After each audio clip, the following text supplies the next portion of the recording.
नमस्कार दोस्तों, इन्फोटॉक्स के बहुत ही फ्रेश एपिसोड में आपका स्वागत है। तो चलिए शुरू करते हैं। यहाँ पर दोस्तों सबसे पहली अपडेट निकल कर आ रही है Indian Space Research Organisation ISRO की तरफ से, जहाँ पर इसरो के चेयरमैन डॉक्टर के सिवान जी ने बताया है कि इंडिया के first human space mission Gaganyaan के लिए जो एस्ट्रोनॉट्स रशिया में ट्रेनिंग के लिए गए हुए थे वो कुछ दिन पहले इंडिया में वापस लैंड कर चुके हैं एंड अब गगनयान मिशन के लॉन्च होने तक इनकी रिमेनिंग ट्रेनिंग इंडिया में करवाई जाएगी। बेसिकली एज यू नो कि हमारा Indian Space Research Organisation ISRO इस साल के एंड तक या फिर नेक्स्ट ईयर के स्टार्टिंग में उनके first human space mission Gaganyaan mission को लॉन्च करने वाला है। एंड क्योंकि ये मिशन इसरो का मेडन मिशन होगा, जिस कारण इस मिशन में जाने वाले एस्ट्रोनॉट्स को रशिया में ट्रेनिंग के लिए भेजा गया था, जिन्हें रशिया स्पेस कॉर्पोरेशन ग्लैब कॉस्मोस के गैगरिन कॉस्मोनॉट ट्रेनिंग सेंटर जीसीटीसी में ट्रेनिंग दी जा रही थी। एंड ऑलमोस्ट 1.5 से 2 मंथ्स की ट्रेनिंग के बाद वो इंडिया में वापस आ चुके हैं। एंड अब इनकी जो रिमेनिंग ट्रेनिंग होगी वो इसरो के बेंगलुरु सेंटर एंड केरला के कोचिन में करवाई जाएगी। एंड अगर बात करें ट्रेनिंग की, तो इन 4 एस्ट्रोनॉट्स को डिफरेंट काइंड्स ऑफ ट्रेनिंग जैसे कि swimming, jogging, survival techniques, simulators and सभी नेसेसरी पैरामीटर्स की ट्रेनिंग दी जाएगी। एंड आल्सो इस मिशन से related theoretical and academic classes भी प्रोवाइड करवाई जाएंगी। तो दोस्तों उम्मीद करते हैं कि इसरो जल्दी से जल्दी उनके गगनयान मिशन को लॉन्च करेगा और सक्सेसफुल भी रहेगा। यहाँ पर दोस्तों अगली अपडेट निकल कर आ रही है इंडियन रेलवेज की तरफ से, जहाँ पर हमारी इंडियन रेलवेज ने लास्ट फाइनेंशियल ईयर 2020-21 में total 6015 kilometre of railway lines को इलेक्ट्रीफाइड कर लिया था, जो कि एक न्यू रिकॉर्ड है। बेसिकली एज यू नो कि लास्ट ईयर कोरोना पैंडेमिक के कारण देश में ऑलमोस्ट सभी सेक्टर्स में कोई भी कंस्ट्रक्शन नहीं किया जा रहा था, और क्योंकि इंडियन रेलवेज इतनी सारी ट्रेन को डेली ऑपरेट करती है, जिस कारण रेल लाइंस का इलेक्ट्रिफिकेशन करना थोड़ा मुश्किल काम है। और क्योंकि लॉकडाउन के दौरान इंडियन रेलवेज की ट्रेन बहुत ही कम ऑपरेट की जा रही थी, तो ऐसे में इसी अपॉर्चुनिटी को देखते हुए इंडियन रेलवेज ने रेल लाइन इलेक्ट्रिफिकेशन का काम और भी फास्ट कर दिया था, जिस कारण इंडियन रेलवेज ने फाइनेंशियल ईयर 2020-21 में हाईएस्ट एवर रेल लाइंस का इलेक्ट्रिफिकेशन कर दिया है। जबकि फाइनेंशियल ईयर 2018-19 में इंडियन रेलवेज ने highest ever 5276 kilometre of rail route का इलेक्ट्रिफिकेशन किया था, लेकिन अब 6015 किलोमीटर ऑफ रेल लाइन का इलेक्ट्रिफिकेशन कर दिया गया है। करंटली इंडियन रेलवेज का total brows gauge network 64,690 kilometre का है, जिसमें करंटली 45,881 किलोमीटर यानी कि अराउंड 71% का रूट फुली इलेक्ट्रीफाइड हो चुका है एज ऑफ 31 मार्च 2021। एंड क्योंकि ये इंडियन रेलवेज का एक रिकॉर्ड है, तो ऐसे में इंडियन रेलवेज का कहना है कि वो इस पॉजिटिव थिंग को आगे भी कैरी फॉरवर्ड करेंगे।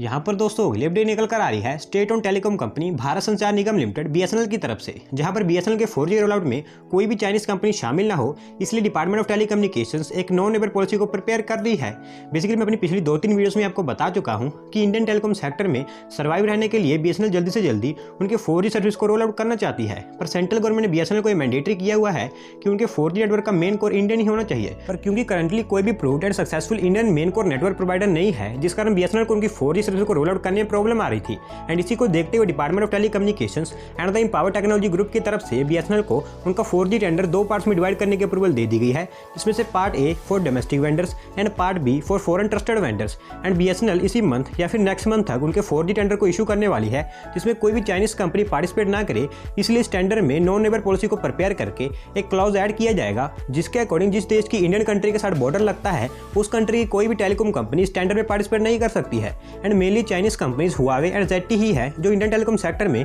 अपनी अच्छी खासी प्रेजेंस रखती हैं, जिस कारण इन्हें रेगुलेट या फिर बैन करने के लिए इनिशिएटिव लिया गया है। And also foreign companies Nokia, Ericsson and Samsung को बीएसएनएल 4G टेंडर में अलाउ किया जाएगा।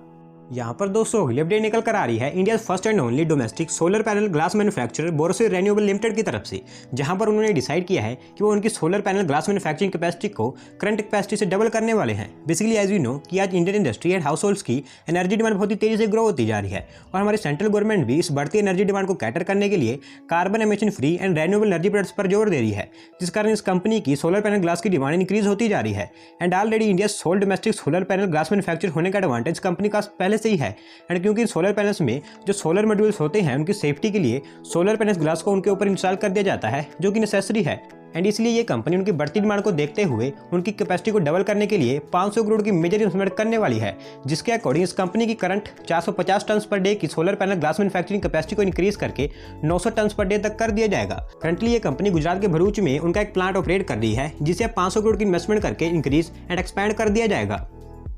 यहाँ पर दोस्तों अगली अपडेट निकल कर आ रही है union ministry for road transport and highways की तरफ से, जहाँ पर उनकी तरफ से 7 Indian states and union territories में वर्थ 6100 करोड़ से ऊपर के कई सारे हाईवे प्रोजेक्ट्स अप्रूव कर दिए गए हैं, जिसके अकॉर्डिंग इन सभी स्टेट्स एंड यूनियन टेरिटरीज में एग्जिस्टिंग हाईवेज का रिहेबिलिटेशन, रिकंस्ट्रक्शन एंड अपग्रेडेशन किया जाएगा। एंड वहीं महाराष्ट्र, असम, आंध्र प्रदेश, लद्दाख, तेलंगाना, ओडिशा एंड राजस्थान इन स्टेट्स के लिए हाईवे प्रोजेक्ट्स को अप्रूव किया गया है। एंड अगर state wide projects and funding की बात करें तो महाराष्ट्र स्टेट के लिए 2801.33 करोड़, असम स्टेट के लिए 1259 करोड़, लद्दाख यूनियन टेरिटरी के लिए 780 करोड़, आंध्र प्रदेश स्टेट के लिए 810 करोड़, राजस्थान स्टेट के लिए 38 करोड़ एंड उड़ीसा स्टेट के लिए 487 करोड़ रुपए एलोकेट किए गए हैं। दोस्तों ये सभी हाईवे प्रोजेक्ट्स इन सभी स्टेट्स एंड यूनियन टेरिटरीज में ट्रांसपोर्टेशन मूवमेंट को और इनहांस करने में अपना योगदान देंगे। यहाँ पर दोस्तों अगली अपडेट निकल कर आ रही है ओडिशा स्टेट से, जहाँ पर national highway authority of India के द्वारा अडानी इंटरप्राइजेस को एक हाईवे प्रोजेक्ट के कंस्ट्रक्शन के लिए लेटर ऑफ अवार्ड सौंप दिया गया है। इस एलओए के अकॉर्डिंग अडानी इंटरप्राइजेस की Holi subsidiary company Adani road transport limited national highway 130 से सीडी रोड तक बदन कुमारी टू कर्की सेक्शन को अपग्रेड करके 6 लेन में कन्वर्ट करेगी, जिसके लिए इस कंपनी को एनएचएआई ने 1169.1 करोड़ का कॉन्ट्रैक्ट सौंपा है। दोस्तों ये highway project Raipur Visakhapatnam economic corridor का एक पार्ट होगा, जिसे हाइब्रिड एनओटी मॉडल यानी कि एचएएम मॉडल पर डेवलप किया जाएगा and with in next 2 years इस हाईवे प्रोजेक्ट को फुली डेवलप कर लिया जाएगा। यहाँ पर दोस्तों अगली अपडेट निकल कर आ रही है गुजरात स्टेट से, जहाँ पर देश में क्लीनर फ्यूल की एडॉप्शन में फाइनेंशियल ईयर 2020-21 में जनवरी तक सबसे ज़्यादा सीएनजी स्टेशन सेटअप करने वाला गुजरात स्टेट नंबर 1 स्टेट निकल कर आया है across the country. Basically as you know कि आज हमारा automobile sector carbon emission produce करने वाले फ्यूल्स एंड व्हीकल्स को छोड़कर कार्बन एमिशन फ्री सिस्टम की ओर शिफ्ट हो रहा है एंड इसकी एडॉप्शन को और इंक्रीज करने के लिए सभी स्टेट गवर्नमेंट्स उनकी अपनी अपनी स्टेट्स में वेरियस इनिशिएटिव्स पर काम कर रही है एंड इसी के अकॉर्डिंग फाइनेंशियल ईयर 2020-21 में सबसे ज़्यादा सीएनजी स्टेशन सेटअप करने वाला गुजरात फर्स्ट स्टेट सामने निकल कर आया है,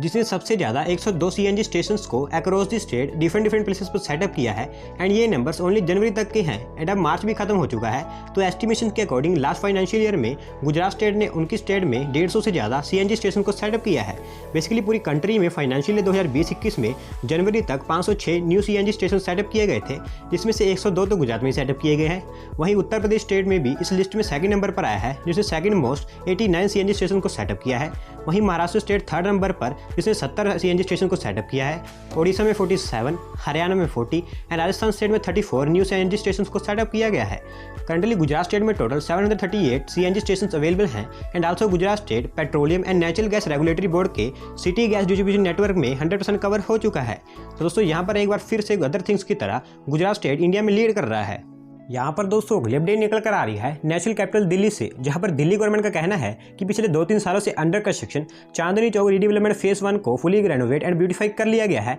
अब ये फुली बनकर कंप्लीट हो चुका है। बेसिकली एज यू नो कि दिल्ली में चांदनी चौक एरिया को मुगल एस्थेटिक्स पर डेवलप किया जा रहा है, जो पिछले कुछ समय से अंडर कंस्ट्रक्शन था एंड अब इसके फेज 1 को फुली कंप्लीट कर लिया गया है। इसमें रेड फोर्ट से फतेहपुरी मस्जिद तक 1.3 किलोमीटर लंबी स्ट्रेच को फुली ब्यूटीफाई एंड रिवैम्प किया गया है। एंड अगर कुछ प्रोजेक्ट्स की बात करें तो इस स्ट्रेच का इंटायर सराउंडिंग एरिया रीडेवलप कर लिया गया है। रोड साइड पर बिग एंड स्मॉल प्लांट्स लगाए गए हैं। नॉन मोटराइज्ड व्हीकल्स के लिए रोड के दोनों साइड पर 5 to 10 मीटर्स की पेमेंट्स बनाए गए हैं। साइड पर स्टोन सीटिंग, रोड साइड्स पर 2.5 मीटर्स वाइड फुटपाथ बनाए गए हैं एंड इस स्ट्रेच को एज ए टूरिस्ट स्पॉट में डेवलप करने के लिए मॉर्निंग 9 AM से नाइट में 9 PM तक इस स्ट्रेच को नॉन मोटराइज्ड जोन घोषित कर दिया गया है। अकॉर्डिंग टू दिल्ली गवर्नमेंट इस 1.3 किलोमीटर लंबी स्ट्रेच को रेड फोर्ट से फतेहपुरी मस्जिद तक 99 करोड़ रुपीस खर्च करके डेवलप किया गया है एंड 17 अप्रैल को इस स्ट्रेच का इनॉग्रेशन दिल्ली के चीफ मिनिस्टर जी के द्वारा कर दिया जाएगा। एंड एक बार इस स्ट्रेच के ओपन हो जाने के बाद काफी लार्ज नंबर्स में टूरिस्ट इस एरिया को विजिट करने आएंगे। And for your information, Chandni Chowk redevelopment का फेज 1 के कंप्लीट होने से पहले ही चांदनी चौक रीडेवलपमेंट प्रोजेक्ट के फेज 2 पर भी काम स्टार्ट हो चुका है।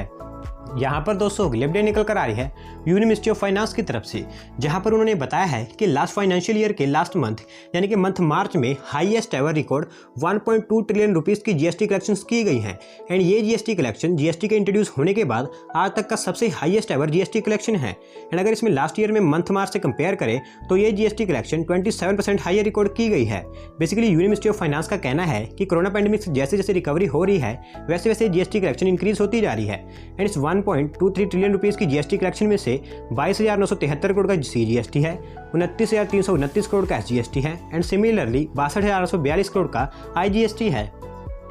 तो दोस्तों आज की वीडियो में बस इतना ही। अगर आप अपनी तरफ से कोई अपडेट सबमिट करना चाहते हैं तो डिस्क्रिप्शन में दिए गए लिंक पर क्लिक करके सबमिट कर सकते हैं। और अगर आज की वीडियो पसंद आई हो तो वीडियो को लाइक करें, चैनल को सब्सक्राइब करें। धन्यवाद आपका वीडियो को देखने के लिए।